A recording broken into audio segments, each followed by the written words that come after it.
I'm Anne Boyle Alexander, and I'm the great-granddaughter of the Boyles whose portraits are above me, John Brooke and Elizabeth Matadere Scott Boyle. I'm also the granddaughter of Joseph Bernard Boyle and his wife, Mary Carberry McSherry Boyle from Washington, and the daughter of Norman Bruce Boyle, who is a banker here in Westminster, and Ethel Ann Franklin Boyle.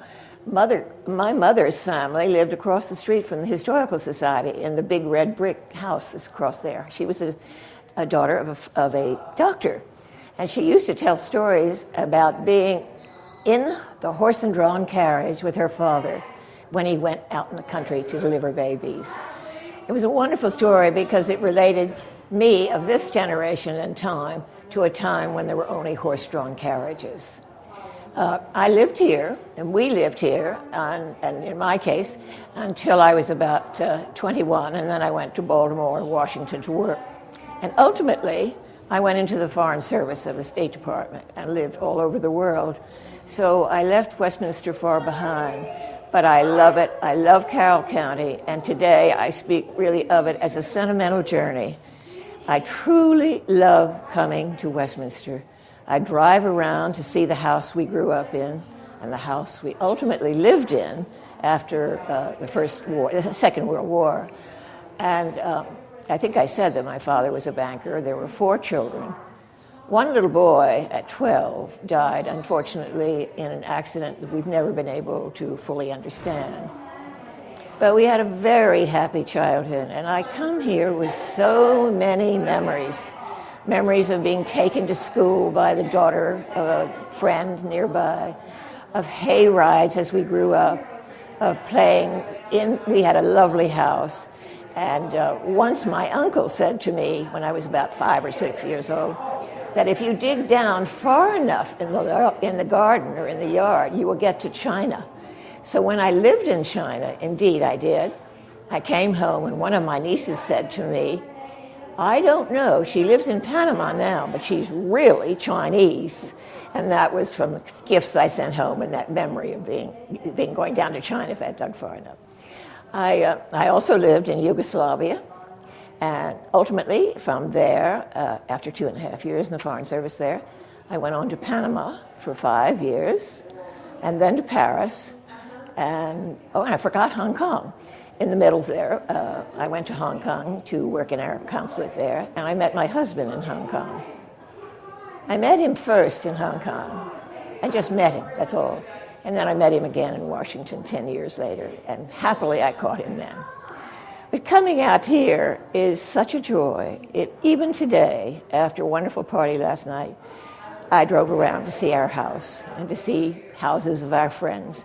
Westminster has changed a great deal, but it's still the same. I can go to any corner and think, oh, that's where I used to get ice cream for lunch, or that's where we did this or that. I walked down Main Street in wooden shoes in the Centennial of Carroll County in 1937. Oh, they did hurt.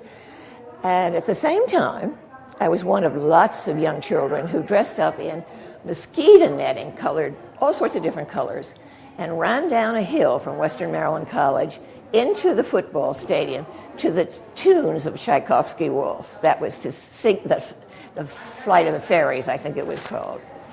Memories of that kind just simply flood when I come out here. Even looking at the countryside, the hills, the fields, all changed, but still beautiful. This house was owned by my great-grandfather, who had 11 children.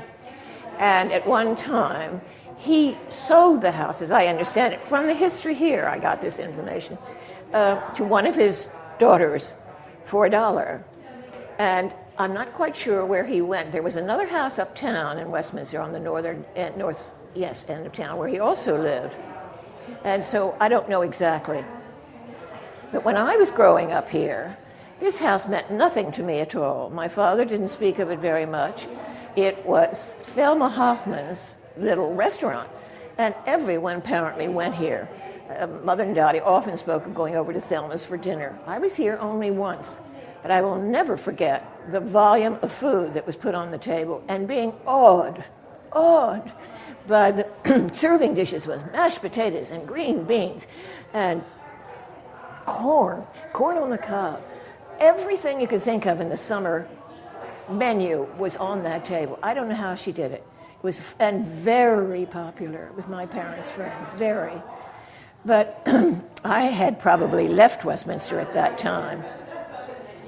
I don't quite remember. And then it became Cocky's Tavern. And I've told Timmy already here that I will not call it Cocky's Tavern. The house is far too beautiful now to be called anything but the Boyle Willis House.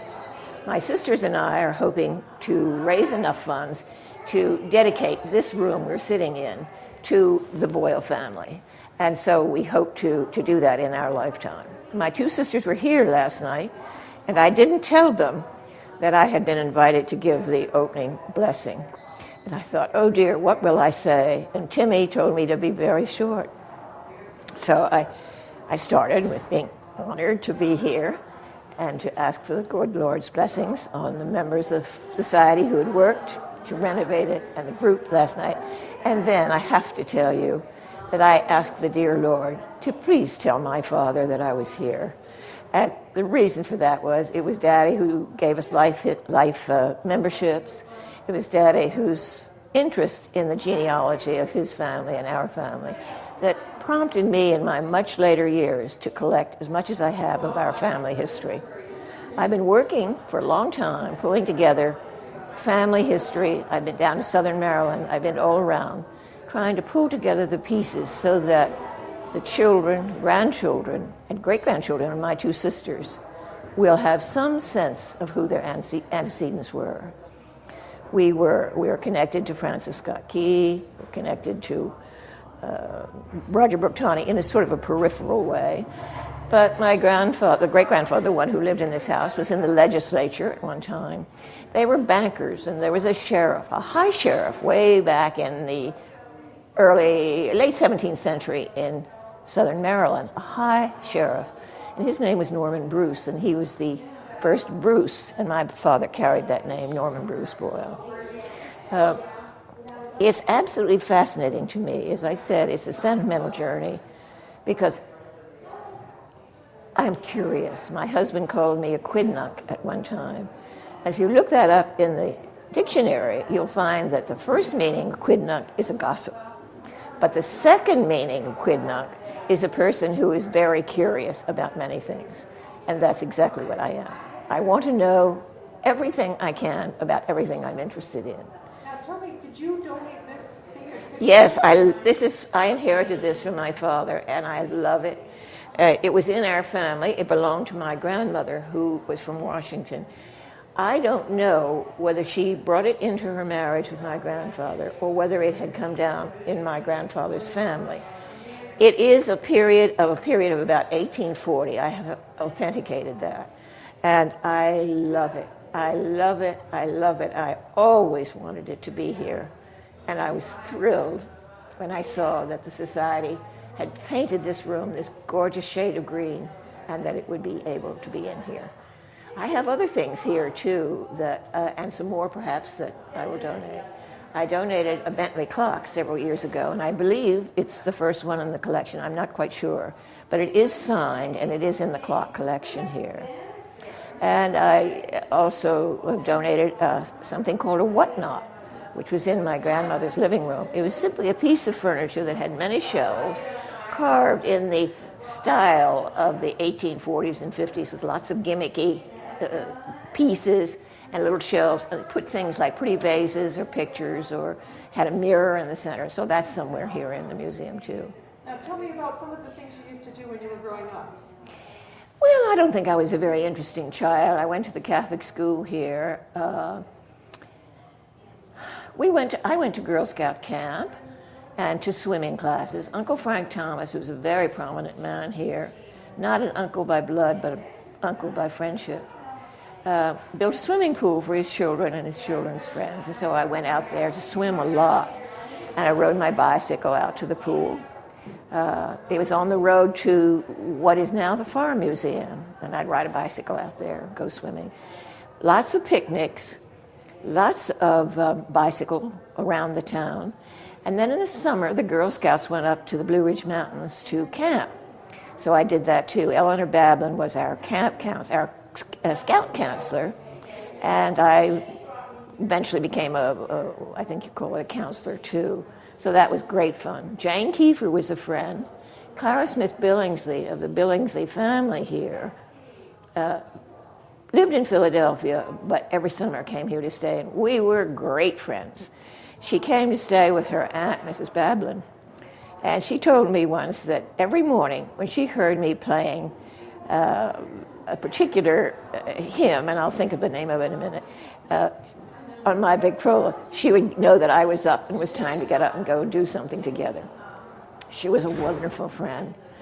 And then there were girls on Willow Street, Jane Miller, Ruth Reese, Nellie Shire, and the Billingsley boys who lived just next door to us on Willow Street. All of us, some played tennis. I wasn't much of an athlete. I sat around and watched. But I always had something to do. I had a scrapbook. I still have it. We had a large family, so we had Sunday night picnics with the Thomas family, alternating weeks, one at the Thomas house, which is on Washington Road, with a beautiful view of the mountains through the gap, I don't know the name of it, in the distance. It was lovely, and we had fireworks there. Every year we alternated with Uncle Frank and his family, and at our house on Willow Street. On Willow Street, there was nothing behind our house but fields. Today, I find it's full of houses, a parking lot for the government buildings, and it's just another part of the city. But to us, it was almost like country. The Mathers lived on our street, the Myers lived there, the Bablins were next door. But interesting enough, the Shriver family had built both the Bablin house and our house. They were very large, roomy, spacious houses. And my grandfather, my father's father, bought our house, which is now 145 Willow Street, bought it from the Shrivers in 1927 for us. It was built by a man by the name of Grimes. I can't remember his first name, although I do have a little tiny clipping from the local paper saying that Granddaddy had bought that house. And then the other Shriver family moved away to Baltimore. Both of them went to Baltimore. And the house next door was bought by the Bablin family. It, too, was a lovely house. One thing that I'm trying to remember, I have a very good memory, but it's coming so fast I can't be coherent. One thing that was funny, and I told Mr. Yingling last night, who was one of the guests of honor, that when I brought my husband-to-be to Carroll County and to Westminster for the first time, he looked up at a sign that was out on the road into Westminster, Yingling Tire, I think it was. And he looked at it and he said, "Oh, you have Chinese here, the Yinglings." And we were both, had lived in China, in Hong Kong, and I just roared with laughter. I couldn't believe that he had read it as Yingling. So Mr. Yingling last night told me one or two other people had said the same to him, but I asked him to remember it because it was so special. And I also brought another beau here at one time and showed him around Westminster, but the engagement was a failure, unfortunately, not due to Westminster. We used to go up to Cousin Helen and Cousin Jim Shriver's house in Union Mills a great deal. We would go up and swim in their icy cold pool, which was between Cousin Madeline Shriver's house and Cousin Jim's house.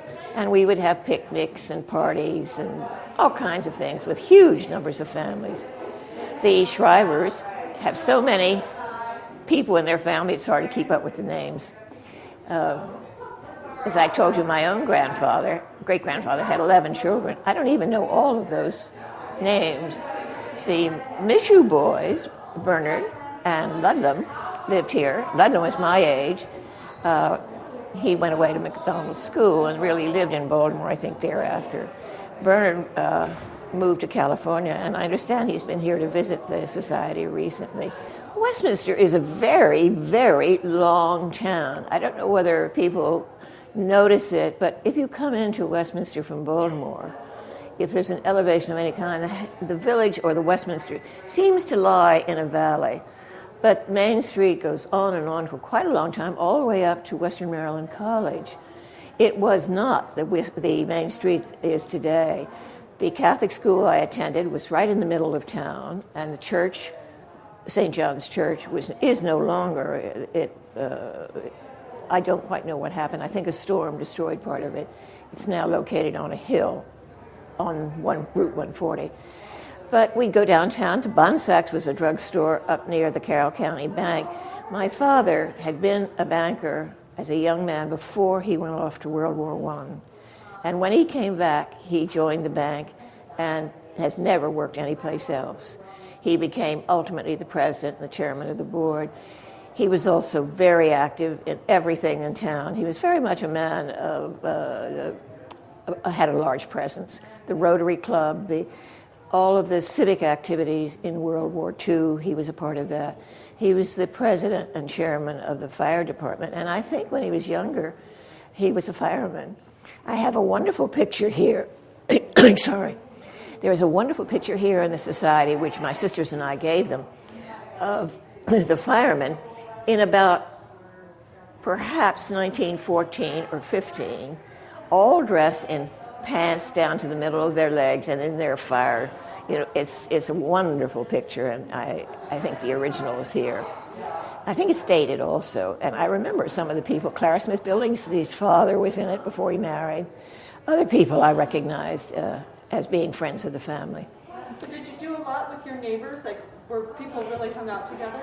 Oh, yes, the young people on Willow Street did. The people I mentioned, Jane Miller, Nellie Shower. They all lived right there on Willow Street. I thought it was the nicest street in town, and I still do, because it's wide and the houses were larger than, and perhaps older. Green Street at the West End had a lot of newer houses, and we did have cousins, the Cunninghams, at the top of that street who had a beautiful big old stone house. John Cunningham, the pater familia of that family, was the president and chairman of the board of the Carroll County Bank. For many, many years, he was a much honored and loved man, and he walked as a hobby. Every day you'd see him walking all over the city. He was very old, and yet he'd be walking out toward the swimming pool. He walked everywhere. It was amazing, no matter how bitterly cold it was. His daughter, Mary, also a very prominent figure in town and an artist, was my godmother. And her mother, Mrs. Cunningham, was a sister of my grandfather. And so that was a very close relationship. I was a friend of Betsy Thomas, who's a little bit older. My sisters and my late brother were friends of the younger Thomas family. They were very close. The Schaefer boys, Billy Schaefer was the younger, and C.R., the older one, were part of our summer trips to the Eastern Shore with Uncle Frank Thomas. Also part of that group was the Landon Burns family. And Mrs. Burns was a cousin of my mother's through the Franklin family. My grandfather, on the Franklin side, as I told you, was a doctor. And another relative of my mother's, her older sister, Nanny, who had no children, but I loved her dearly. And she had been a school teacher, and then she was a clerk in the bank. And in her late years, she had an antique shop in the Westminster Hotel. And at one time, she hosted the wife of the Vice President of the United States, who came over to shop for some antiques. And that was very exciting. It was in the newspapers. Our family, being a Catholic family, always entertained the visiting bishops who came here regularly for religious activities at the Catholic Church. And I remember them very well.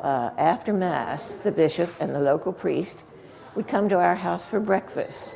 And it was a very exciting time to be entertaining such a dignitary of the church. In recent years, my sister, who lives in Baltimore, has been on the current Archbishop's committee to help raise funds for the renovation of the Catholic Cathedral in Baltimore. And together with her and several other people and friends, we have gone to Rome 3 times with the Baltimore Cardinal for special trips to the popes, to the Vatican. Very exciting, very wonderful, especially for a Catholic. And of course, when visiting dignitaries came, we often saw them at our house. Being a banker, my father hosted a number of visiting bankers when they came to the city. He, at one time, had been president of the Maryland Bankers Association. And he had many friends in the banking world in Maryland, so we'd see them very often at events that Mother and Daddy used to go to Bermuda often with the bankers' convention. So we got to know a lot of those people. And one time I was, in my Panama life, a group of Maryland bankers came to Panama on a cruise. And my father asked me to entertain them. I had a very nice apartment. So I invited some of my Panamanian friends. And one was the widow of a former president of Panama, which was very nice. And as a result, one of the Baltimore bankers gave me some china for the B&O Railroad, which was considered a very special collection. And another one invited me to come to the new Baltimore-Washington International Airport because he had been one of the principal backers and founders of that airport. I was on my way to Hong Kong, and he gave a little party for me in the special visitors' rooms at the airport. And yet another of those bankers, all in thanking me for the party in Panama, gave me a special trip around the bay on one of the bay boats. And it was quite wonderful, the party. I mean, I had an apartment and I knew a lot of people. It was a pleasure to have them come for cocktails. I certainly was given some handsome gifts. Now tell me a little bit more about your family, the family that owned this house. Talk a little bit about like what they did. And if I had my notes, I could be a little bit more coherent and articulate. Of course, my great-grandfather, whose portraits are on the wall, who lived here, I really never knew. He died before I was born. I do know that he was considered a very prominent man. He was called Colonel. He had the title of Colonel. I never quite knew why. I haven't yet found out. But he might have been in the Revolutionary War. I'd have to check my files. Unfortunately, I didn't anticipate being asked that question. But at one time, you know, Carroll County was part of Frederick County. It wasn't until about the early mid 19th century that Carroll County was formed itself in about 1837. Same time that Queen Victoria died, and the family, just timing is interesting. I know that he was active. He was a member of the legislature. But I don't, at the moment, can't remember too many other things. He had a great beard and a huge nose. And all of his pictures show this great nose. When my father died, I realized he had a nose just like his grandfather. I have a lovely portrait of my father as a little boy walking down the path from my great-grandfather's house near Tawnytown.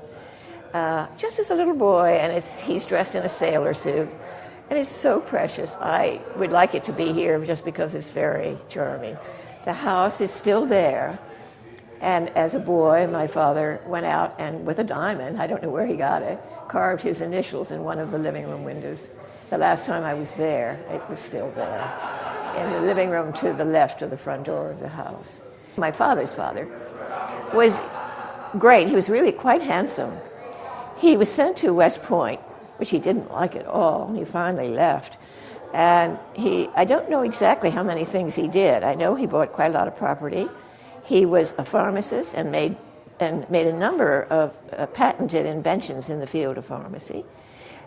He and my grandmother entertained a lot. I have lots of clippings about pink parties or a bridge, or I don't know what they called it then, some type of card game. And all the ladies' names are mentioned.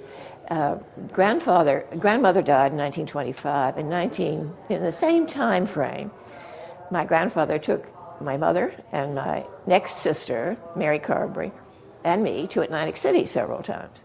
Oh, that was so exciting, very exciting. And we have pictures of us in one of those wonderful carriages that used to go along the boardwalk in Atlantic City. And we made several trips. And I have a beautiful portrait of grandfather and mother and my sister and myself. which I cherish. He died suddenly while calling on some friends on Willis Street, the Brundages, who were a very prominent family here. And he was paying an afternoon call and had a heart attack. But it's a great way to go, a great way to go. And my mother's family, her mother and her father, both died suddenly when she was only a young girl, under 15 years of age. She went to live for a while with her brother, Leo, in Cumberland, who was a very well-known doctor there. And then she came back. Oh, she did go to the what was then the Teachers College in Frostburg, I think it's called, and then it became a college. So she was a teacher too. And she had a twin brother who lived in Cumberland also, who after the First World War didn't do very much. He had been wounded. So the family was large.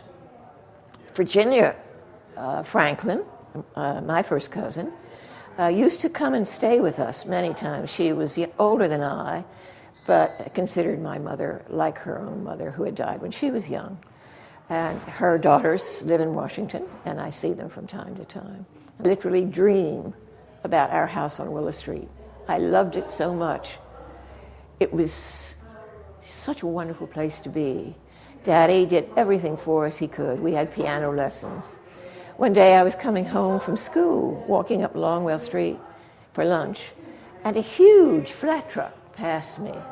And on the flat truck was a playhouse, a real playhouse. I thought, oh, isn't that exciting? I wonder where it's going. Thought no more about it, but when I got to our house, I found it was for us, for the children. Daddy had bought it for us.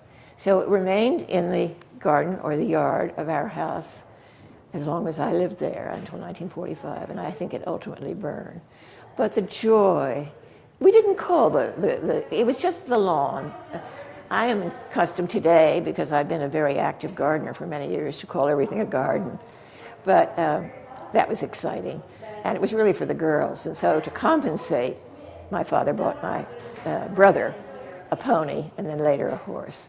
And he built a little stable behind the garage, and it's still there today. I just looked at it this morning.